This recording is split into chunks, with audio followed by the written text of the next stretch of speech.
बिस्मिल्लाहिर्रहमानिर्रहीम। यहाँ तक हम लोगों ने पिछले लेक्चर में डिस्कस किया था कि डिहाइड्रेशन, टाइप्स ऑफ डिहाइड्रेशन, कौन सी माइल्ड, कौन सी सीवियर डिहाइड्रेशन है, इसकी साइन सिम्टम्स भी हम लोगों ने पढ़े थे। यहाँ पे अभी हम पढ़ेंगे correction of dehydration. Mild dehydration increase oral intake, यानी कि माइल्ड जो होता है, जो कम डिहाइड्रेशन होता है, वो ओरली चीज़ें ले सकती हैं, तो उसको हम ओरली रिहाइड्रेट करेंगे। किस चीज़ से? पानी से, ORS से, इस तरह फ्लूइड्स, जूस वगैरह, इसे हम रिहाइड्रेट कर सकते हैं। लेकिन माइल्ड एंड सीवियर डिहाइड्रेशन, इसमें ये सारी चीज़ें जो है वो श्रिंक हो जाता है और इसमें वो ओरली लेने की काबिल नहीं होते। So most of the cases आप लोग देखेंगे क्लिनिकल साइड पे कि ज़्यादातर जितनी भी पेशेंट्स होती हैं डिहाइड्रेशन की, माइल्ड और सीवियर की तो बिल्कुल नहीं ले सकती, और माइल्ड में भी कुछ ऐसे होते हैं कि वो ले सकते हैं। लेकिन यहाँ पे सीवियर की अगर हम बात करें तो फिर हम इसकी क्या ट्रीटमेंट करेंगे? IV के हिसाब से फिर हम इसको फ्लूइड एडजस्टमेंट करेंगे। हमने वेट के हिसाब से ऊपर पढ़ा था कि एज पर वेट हम फ्लूइड्स देते हैं, normal saline, रिंगल laterite, डिस्टो saline, heart strength, ये सारी हमने पिछली लेक्चर में हम पढ़ चुके हैं।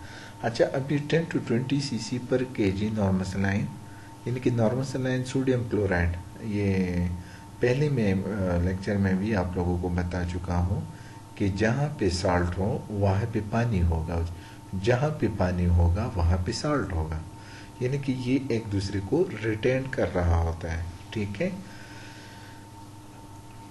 मैं repeat, half deficit over 8 hourly and half over 16 hour, यानी कि ये भी नहीं है कि हम एक साथ इसको 1000 ml या 100 ml या 2000 एज पर बॉडी वेट के हिसाब से हम 10 to 20 cc यानी कि ml पर kg के हिसाब से, अगर फॉर एग्जांपल 5 kg वेट है तो उसको हम 100 cc हम दे सकते हैं, यानी कि 100 ml हम इसको दे सकते हैं। If hypernatremia dehydration replace deficit over 48 hour, देखें यहाँ पे अगर सोडियम लेवल इसका हाई है, हाइपरनेट्रीमिया, तो इसको हम 48 घंटों, यानी कि इसका मतलब ये है कि फ्लूइड हम कम देंगे क्योंकि उसमें सोडियम लेवल जो है वो बहुत ज़्यादा है।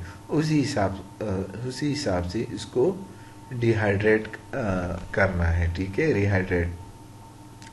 तो इसी तरह ये चीज़ें मद्देनज़र रखते हुए इसके हिसाब से आप इसको रिहाइड्रेट करेंगे। ठीक है, अगर डिहाइड्रेशन हो चुका है तो इसको इस तरीके से आप इस तरह फ्लूइड दे के इसको रिहाइड्रेट करना है।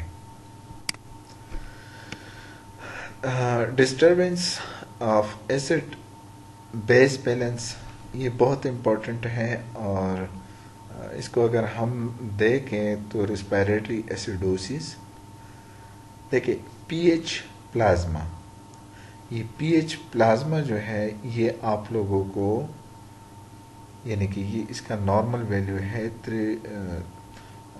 4.35 to 7.35 to 7.45।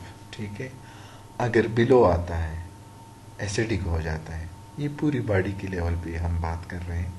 अगर ऊपर जा रहा है तो अल्कलोसिस में चला जाता है। ठीक है, इसी तरह plasma PCO2, partial of carbon dioxide, ये जब भी आप एसिड बेस की आप बात करते हैं, एबीजीज की आप बात करते हैं, तो ये आप लोग माइंड में रखें कि ये जो PCO2 है ये हम एसिडिक इसको कंसीडर करते हैं।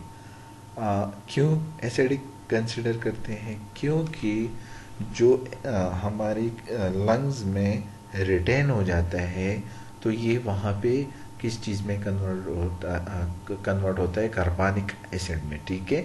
तो वहाँ पे टॉक्सिसिटी काज करते हैं और ये प्लाज्मा बाइकार्ब जो है इसको बढ़ा देता है अपने साथ, यानी कि ये दोनों plasma partial of carbon dioxide और HCO3 बाइकार्ब, ये हमारी बॉडी की एसिड बेस की मजमुआ इसको हम कह सकते हैं, ठीक है। ये इसकी बात कर रहे हैं। ये आप लोग बिल्कुल माइंड में रखें कि ये दोनों चीज़ें एक दूसरे से वाइस वर्सा है। अगर ये बड़ा हुआ है तो ये बड़ा हुआ आएगा, अगर ये लोअर है तो लोअर साइड पे होगा। पूछें क्यों? क्योंकि ये कोशिश कर रहा है कि इसको कंपनसेट करें अपने साथ, इसको मेंटेन रखें, लेकिन ये इसको मेंटेन नहीं कर सकता और बजाय ये कि ये इसको मेंटेन करे, ये भी इसके लिए अपना वैल्यू बढ़ा देता है ताकि ये आपस में कंपनसेट कर सके, ठीक है। तो इसलिए ये दोनों inversely proportion to each other, ठीक है। अच्छा, यहाँ पे अभी एसिडोसिस की, रेस्पिरेटरी एसिडोसिस मीन कि पूरा पीएच हमारे एसिडिक लेवल पे है, तो रेस्पिरेटरी को पहले हटाएं। इट मीन्स कि हमारी पीएच अगर लोअर साइड पे है तो बॉडी का पोजीशन क्या है, एसिडोसिस है, ठीक है। अभी यहाँ पे PCO2 अगर इंक्रीज आ रहा है तो इट मीन कि रेस्पिरेटरी एसिडोसिस, ठीक है। सबसे पहले आप पीएच को कंसीडर करेंगे एंड देन कार्बन डाइऑक्साइड। तो इसलिए यहाँ पे रेस्पिरेटरी एसिडोसिस, ठीक है, और ये अल्टीमेटली ये इसको फॉलो कर रहा है, ठीक है। अभी अल्कलोसिस की तरफ आ जाए तो इट मीन्स कि पीएच की नॉर्मल वैल्यू जो है वो 7.45 से ऊपर आ रहा है, 7.50 भी आ सकता है, 7.49 भी आ सकते हैं, तो इट मीन कि अल्कलोसिस में है, ठीक है। अच्छा, यहाँ पे अगर आप CO2 को देख लें तो CO2 की वैल्यू डिक्रीज, कम होता जा रहा है, लोअर साइड पे है, और आपका पीएच लेवल अपर सब इंक्रीजिंग साइड पे है, अल्कलोसिस साइड पे। तो यहाँ पे PCO2 देखें, यहाँ पे ये बाइकार्ब इसको कोशिश कर रहा है कि बाइकार्ब CO2 को अपने साथ एडजस्ट कर लें, ठीक है। जब ये बाइकार्ब इसको एडजस्ट करने की कोशिश कर रहा है तो बजाय ये कि ये इसको नॉर्मल कर दे, क्योंकि यहाँ पे ऑलरेडी पीएच इंक्रीज है, अल्कलोसिस में है, और बाइकार्ब जो है ये भी इनवर्सली प्रोपोर्शन टू पीएच, जो हमारे हाइड्रोजन आयंस है बॉडी में, ये इनवर्सली प्रोपोर्शन है, ठीक है। तो जब ये इनवर्सली प्रोपोर्शन है तो ये डायरेक्टली CO2 को फॉलो करने की कोशिश कर रहा है, ठीक है। तो ये आप लोग वैसे माइंड में रखें कि अगर पीएच हमारा लोअर साइड पे है तो अल्टीमेटली हमारा बाइकार्ब जो है वो अपर साइड पे होगा, सिंपल।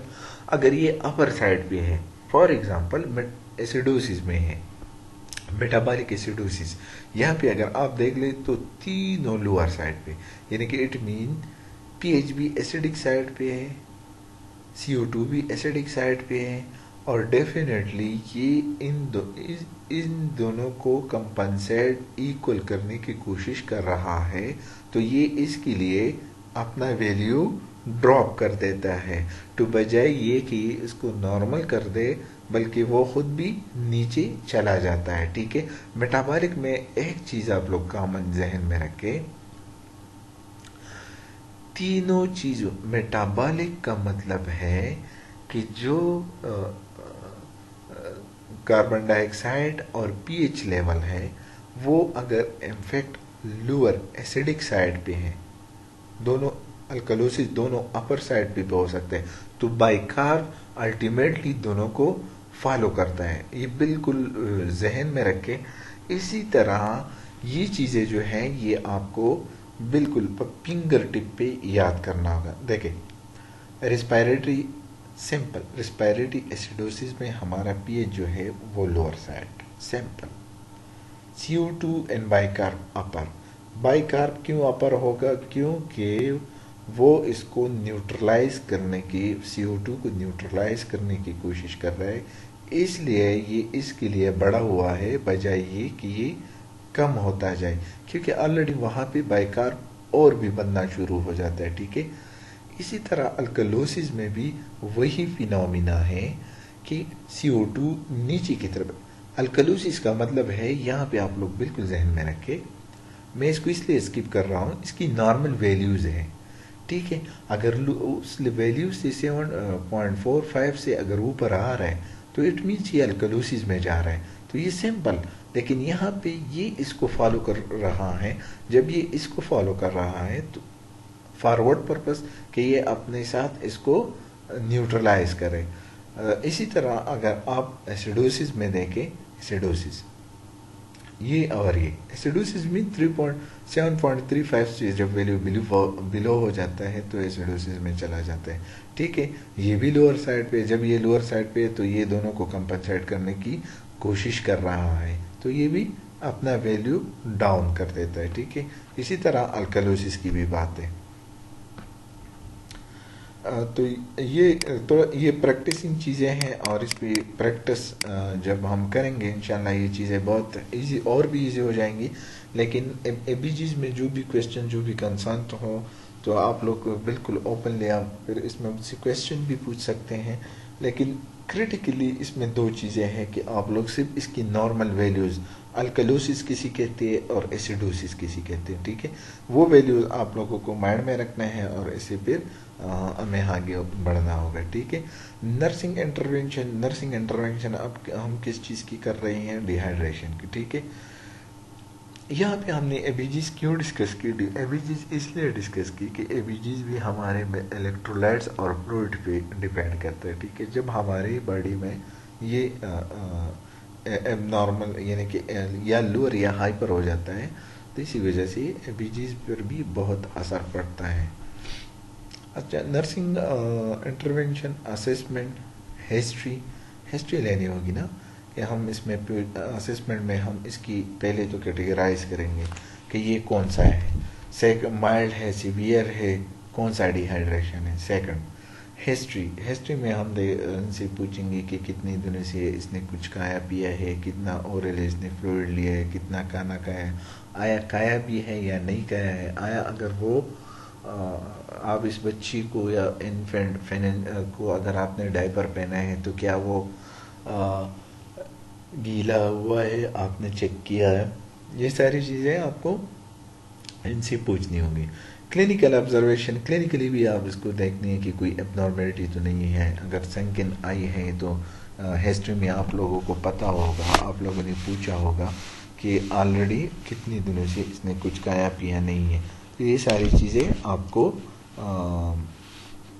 पूछनी पड़ेगी। रिप्लेस ओरली और IVF इंट्रावीनियस फ्लूइड। ठीक है, IVF इंट्रावीनियस फ्लूइड कि आया इसको आपने कुछ दिया है, आप इस सारी चीज़ों की आप हिस्ट्री अपने पास बिल्कुल डॉक्यूमेंटेड फॉर्म में रखेंगे। ठीक है, when administrating IV fluid nurse should, जब भी IV फ्लूइड आप देते हैं तो आप किन चीज़ों का ख्याल रखना होगा? Monitor the response of fluid. देखिए, अगर फॉर एग्जांपल एक पेशेंट को डेक्स्ट्रोसलाइन की ज़रूरत है और आप इसको रिंगर लेटरेट देते हैं फॉर एग्जांपल, देखिए सबसे पहले आपको ये पता होना चाहिए, ऊपर हमने डिस्कस भी किया है कि नॉर्मल सलाइन में क्या होता है, 5% में क्या होता है, 0.9% नॉर्मल सलाइन में कितना क्या चीज़ें होती है। अच्छा, इसी तरह रिंगर लेटरेट जो डेक्स्ट्रोसलाइन हम इसको कहते हैं वो भी हैं, तो डेक्स्ट्रोसलाइन में भी 5% 10% होता है। तो इसका मतलब ये है कि हर चीज़ में अलग से मिनरल और बॉडी रिक्वायर्ड इलेक्ट्रोलाइट्स है। ठीक है, पोटाशियम है, मैग्नीशियम है, सोडियम क्लोराइड है, ये सारी हमारी इस फ्लूइड में मिलते हैं। लेकिन ये हम तब देते हैं अगर फॉर एग्जांपल एक पेशेंट की सोडियम ऑलरेडी पूरा है और आप उसको और भी दे रहे हो, تو کیا ہوگا؟ ہائپرنیٹریمیا، اس کا مطلب سوڈیم بڑا ہوا آئے گا. جب سوڈیم بڑا ہوا آئے گا تو ڈیفینیٹلی وہ ایک الگ سی اب نارمل ہے. تو اسی طرح آپ کو جو بھی فلوئڈ آپ دیتے ہیں سب سے پہلے آپ اس کو مانیٹر کریں گے کہ کیا جو فلوئڈ میں دے رہا ہوں وہ اوور ڈوز تو نہیں ہو رہا، کیا ہم باڈی کے حساب سے آپ دے رہے. ہاں. سیکنڈ، آپ جو فلوئڈ دے رہے ہو اس کے بارے میں آپ کو یہ پتہ ہو کہ کون سے کنٹینٹ، کون سی چیزیں اس میں موجود ہیں. ٹھیک ہے، سوڈیم دے رہے ہو، شوگر دے رہے ہو، نارمل سلائن، سوڈیم کلورائڈ کی ضرورت ہے، پوٹاشیم کی ہے، میگنیشیم کی ہے، تو وہ ساری چیزیں آپ کو اس میں ملیں گی. اچھا، ایگزام کے پوائنٹ آف ویو سے آپ لوگ یہ بالکل مائنڈ میں رکھیں کہ جو چیزیں نرسنگ ریلیٹڈ اور کیئر پروینشن اور نرسنگ انٹرونشن سے ریلیٹڈ ہیں اس پہ آپ بالکل فوکس کریں. سیکنڈ، کلینکل جتنی بھی ہمارے اسیسمنٹس ہوتی ہیں، یعنی کہ ضروری نہیں یہ وہ چیزیں ہیں اس کے لیے جانا ضروری نہیں ہے، لیکن آپ کو ان چیزوں کے بارے میں پتہ ہونا بہت ضروری ہے. ضروری اس سینس میں نہیں ہے کہ اگر فار ایگزامپل مجھ سے کوئی پوچھے کہ ہیڈ ٹو ٹو اسسمنٹ کسی کہتے ہیں تو ایٹ لیسٹ اتنا مجھے پتہ ہونا چاہیے کہ سر سے لے کے پاؤں تک ہم جو آبزرویشن کرتے ہیں اس کو ہم ہیڈ ٹو ٹو اسسمنٹ کرتے ہیں. ٹھیک ہے. اسی طرح اگر یہاں پہ ہم دیکھیں اکارڈنگ ٹو ٹوڈے ٹاپک کہ نرس کا ڈیہائیڈریشن میں کیا رول ہے، تو یہ تو بالکل لاجیکلی بات ہے کہ ہم اس میں فلوئڈ ریپلیسمنٹ کریں گے. ٹھیک ہے. تو اسی طرح یہ چیزیں جو ہے یہ آپ لوگوں کے کلینکل سائڈ پہ نو ڈاؤٹ ڈیپینڈ کرتا ہے، لیکن یہ بالکل کامن اور ایزی چیزیں ہیں تو آپ لوگوں کو یہ بالکل پتہ ہونا چاہیے. ٹھیک ہے. ہائپونیٹریمیا یعنی کہ ہماری جو باڈی کی جو سوڈیم لیول ہے وہ کم ہو جاتا ہے. Predisposing factor diabetic mellitus, hyperglycaemia, cystic fibrosis, gastro enteritis, excessive water intake, formula dilution, diuretic thiazide furosemide and renal disease. دیکھیں یعنی کہ یہ جو ڈیزیز دیا ہوا ہے اس کی وجہ سے ہائپونیٹریمیا ہو سکتے ہیں. ٹھیک ہے. Diabetic mellitus, cystic fibrosis, gastro enteritis, excessive water intake. یہ ایکسیسو واٹر انٹیک ڈیزیز کے بارے میں تو ٹھیک ہے، لیکن اگر آپ ابھی پوچھے کہ ایکسیسو واٹر انٹیک سے کیوں ہو جاتا ہے، کیونکہ اس کی ڈائلوشن بہت زیادہ ہو جاتے ہیں اور آپ یورین زیادہ سکریٹ آؤٹ کر دیتے ہیں. جب آپ یورین زیادہ سکریٹ آؤٹ کرتے تو ڈیفینیٹلی ہائپونیٹریمیا کاز کر سکتا ہے. ٹھیک ہے. سکریٹ آؤٹ ہو سکتے ہیں. نمبر 2 امپورٹنٹ، ڈائیورٹک تھائرازائڈ انفلوریسیمائڈ، ایک کو لوپ ڈائیورٹک کہتے ہیں اور ایک نارمل. یہ تھائرازائڈس فلوریسیمائڈ دونوں ڈائیورٹکس ہیں. یہ وہ ہے جو پیشاب جس کے ذریعے ہم پیشاب زیادہ کرتے ہیں. یہ موسٹ پروبیبلی ہم ہائپرٹینسو پیشنٹس کو بھی ایمرجنسی اس میں دے سکتے تاکہ یہ فلوئڈ ہماری یا اوور لوڈ جو لیکوڈ اوور لوڈ ہو جاتا ہے آئی وی لائن کے ذریعے، کارڈک پیشنٹس کی جو اوور لوڈنگ ہو جاتا ہے. ٹھیک ہے. تو کارڈی مگیلی میں ہم یہ زیادہ دیتے ہیں. کیونکہ جو فلوئڈ کی اوور ڈوز ہے اس کو کم کرنے کے لیے تاکہ زیادہ سے زیادہ اس کی فلوئڈ سکریٹ آؤٹ ہو سکے اور وہ باڈی نارمل ہو جائے. لیکن اس کی ایک سائیڈ ایفیکٹ یہ ہے کہ سوڈیم اور پوٹاشیم باڈی سے سکریٹ آؤٹ کرتا ہے اپنے ساتھ. اسی وجہ سے یہ ہائپونیٹریمیا کاز کر سکتے ہیں. رینل ڈیزیز بالکل کڈنی کی اگر کوئی بیماری ہو یا تو وہ سٹور کرے گا اور یا ایکسیسیولی وہ سکریٹ آؤٹ کرے گا، تو ان وجہ سے ہائپرنیٹریمیا ہو سکتے ہیں.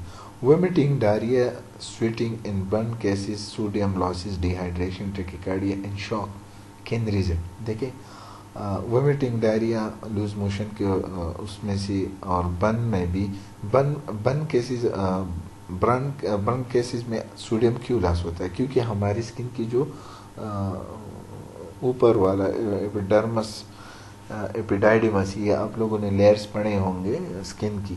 تو یہ جب افیکٹ ہو جاتا ہے تو وائٹ بلڈ سیلز جو ہے وہ باہر نکلنا شروع ہو جاتا ہے. تو وہاں پہ انفلیکس ایفلیکس کی جو ہماری جو باڈی کی جو نارمل فینومینا ہے وہ ڈسٹرب ہو جاتا ہے. ٹھیک ہے.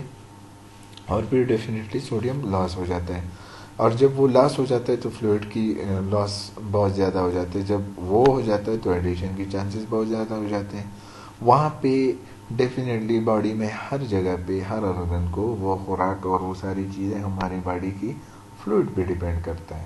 جب اس کی والیوم کم ہو، اس کی والیوم کم ہے تو ڈیفینیٹلی برین کو پراپر خوراک نہیں ملے گا، اور جب نہیں ملے گا تو شاک کا، بے ہوش ہونے کا چانسز بہت زیادہ ہوتے ہیں. ٹھیک ہے.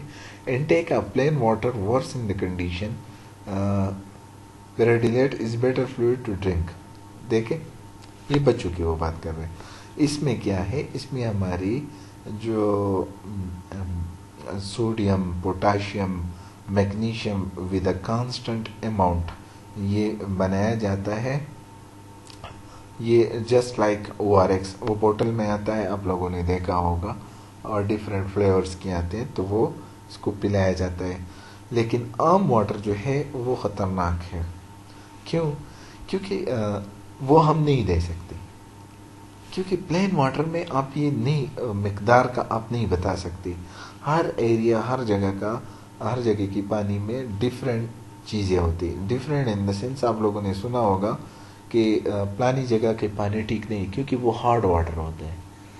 زیادہ تر ایبٹ آباد کی اگر میں اگزامپل آپ لوگوں کو دوں تو یہاں پہ زیادہ تر ہارڈ واٹر ہوتا ہے. ٹھیک ہے.